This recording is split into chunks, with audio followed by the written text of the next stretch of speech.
I'm Geanna Hernandez, and I'm from the Fibers and Materials Studies Department. So the piece I did for the BFA show was based upon research I had done dealing with urban sprawl and urban waste, where I started looking at a lot of maps and noticing how one environment started creeping over into the next and really taking over. Los Angeles, California has an extremely varied landscape versus Chicago, where it's really flat and all based upon the water. So I took Southern California and used the main highways and like boulevards as larger line definition.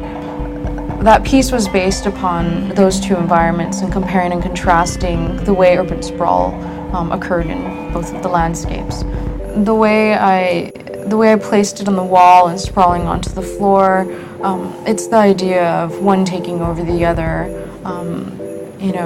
collaged work taking over the white cube, and so many other references, but really it was that idea of one environment taking over the next. My work's large scale, and it's not completely site-specific because it can be altered according to where it's placed. It's mixed media collage made out of plastic bags and telephone books.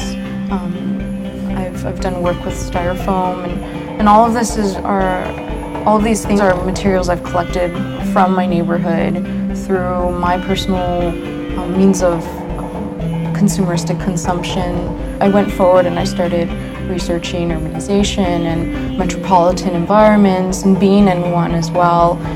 In a city that's so completely, segregated in so many levels, it helped push and inform, my interests.